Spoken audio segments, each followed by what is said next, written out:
After exploring Rosario, Argentina's third largest city by population, our adventure continues as we head back to the largest and the capital city of the nation, Buenos Aires. Alright folks, we're back at the Rosario Bus Terminal, and this concludes our trip to Rosario, Santa Fe. We're returning to Buenos Aires, and there's a bus for me to catch, and I'll see you there. Once again, I'm taking one of the long-distance double-decker buses this time, except I upgraded myself to the executive seat, the most expensive class of fare I could find.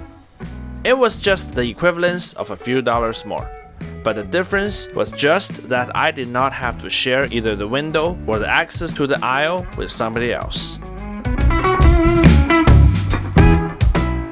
And to be honest, the lavatory on the other bus is better. Otherwise, besides even more leg space, I did not notice any difference from the regular semi-cama seats I got last time on the bus from Cordova to Rosario.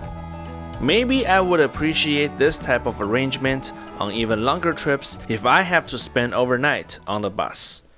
But for a 4-hour bus ride during the day, the difference didn't mean that much to me.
After 4 hours of bus ride, I arrived at the Retiro Bus Terminal, BA's main intercity bus hub, and also a train station that only serves a very limited network.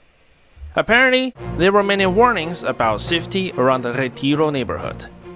As you saw from the footages earlier, when a bus entered the terminal, one of the largest shanty towns in BA happens to be right next door. This is Via 31, which we have actually come across in one of the previous episodes when we were exploring the neighborhood of Recoleta. Upon exiting the station, I moved out of the Retiro area as fast as I could to the neighboring Microcentro, the central business zone of Buenos Aires, and where the hotel for the second segment of our BA adventure is located. Holy cow, this is a large hotel room.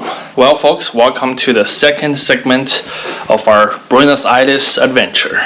And I just got into my hotel room. Yeah, I walked all the way from Retiro bus station. So the hotel this time is located in the downtown area. It's just on the other side of Avenida 9 de Julio. Again, it's another one of those 1 day and a half adventures. So I'm kind of running behind on the half day because again, I need to do some more currency exchange. And since today is Saturday, so everything closes a little bit early. So I better do some errands now, and then afterwards we'll reconvene our Buenos Aires adventure. See you then.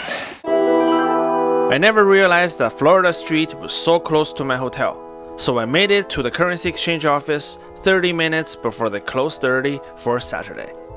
After putting back the stack of Argentine pesos I received back to my hotel room, let's officially kickstart our exploration of Buenos Aires for the second time in a totally new neighborhood.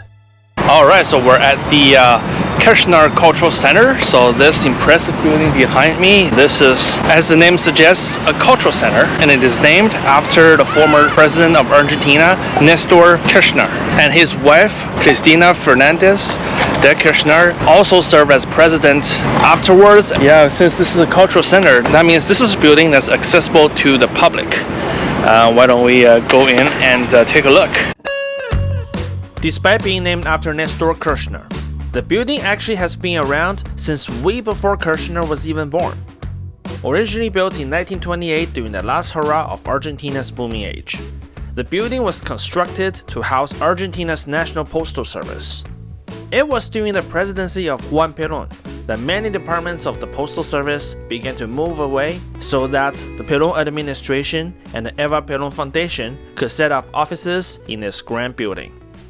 After the fall of Perón, much of the building was repurposed a few times, but no luck in securing long-term occupants other than a few departments of the postal services that remained.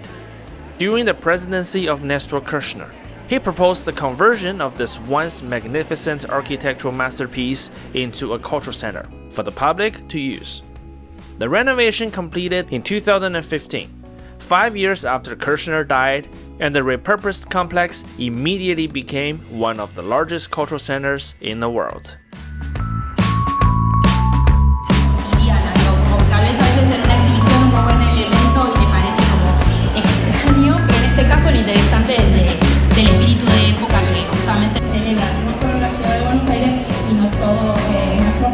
De la misma manera que dices, tal vez lo hacen con elementos visuales como mucho más recurrentes que tienen que ver con lo que tiene que ver con los estilos. Entonces son distintas maneras.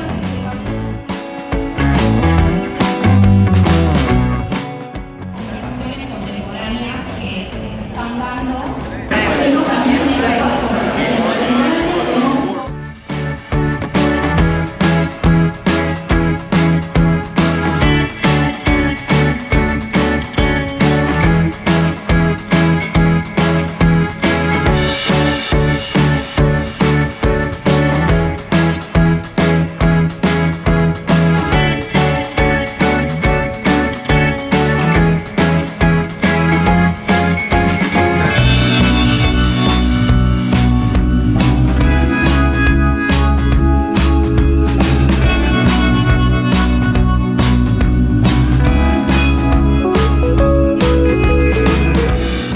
You can find both the old-time elegance and modern functionalities in this cultural center.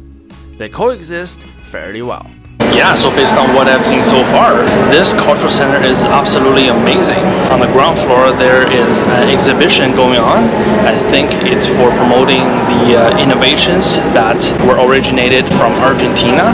And also based on my tour of the place so far, I've seen spaces for children and also exhibition halls showing some of the artworks. It looks like everybody can just walk in and access them for free. One thing I did notice was that most people participating in the programs seem to be the middle class folks. I couldn't help but wonder how truly accessible the programs offered at the Kirchner Cultural Centre are to everyone who calls Buenos Aires home. For instance, I did not spot anyone whom I would associate with the residents of places like Villa 31 or La Boca. Is this because the Kirchner Cultural Center is kind of far away from these neighborhoods? I mean, to my standards, not really. Or does it mean that the residents from less privileged neighborhoods are also attending other cultural centers that offer similar programs closer to their homes? Or maybe an impressive cultural center like this one being selective on who gets to attend programs there, either by home address postal codes, income levels, abilities to pay for the program costs, or other factors. If you happen to know the answer, please drop a comment below and let me know. I'm super curious to hear your insights on this.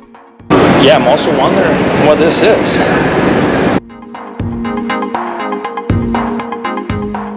Alright folks, I guess it's time for us to find out what this is.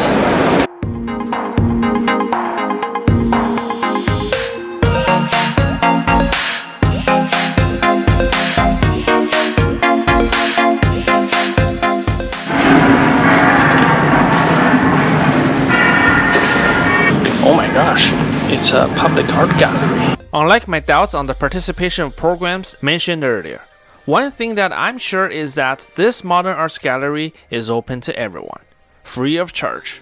Well, at least during the time of my visit. Many of the exhibits, upon a closer look, actually did quite a good job on telling stories about Argentina's society and history. I highly recommend checking out this gallery if you ever visit the Kirchner Cultural Center in Buenos Aires.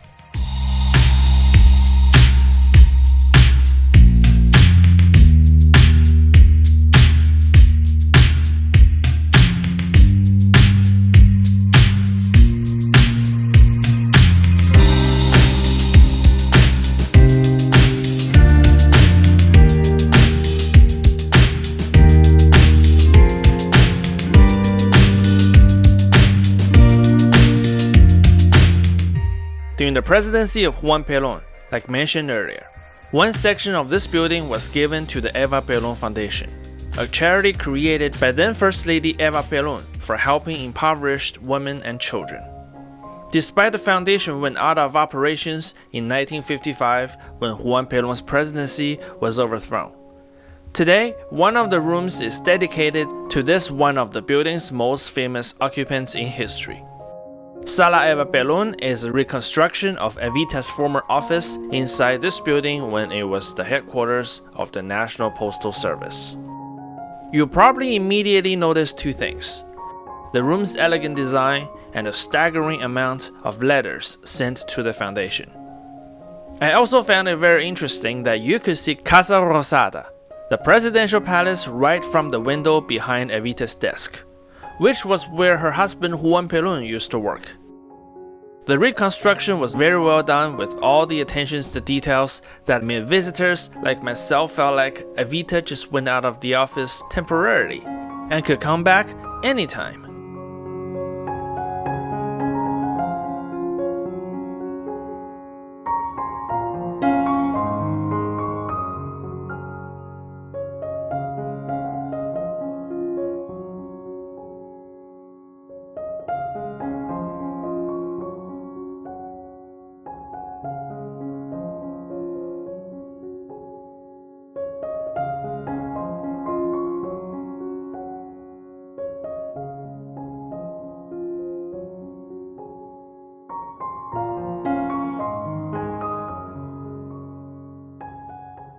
Wow, I did not know you can even attend symphony orchestra here at this cultural center. So my recommendation is, if you ever come to Buenos Aires, make sure to check out the Kirchner Cultural Centre. This building is absolutely impressive. Again, it's open to the public and it's dedicated to the public. Which a lot of the nice buildings in the world, they weren't really built for this purpose. But this one, Argentina nailed it. Our exploration of Buenos Aires continues as we visit the part of the city where the term Porterño originated from. To my surprise, this area today stands as almost the exact opposite from two of its neighboring communities, La Boca and Villa 31. What will we see? And what's going to happen next? Follow me to the next episode.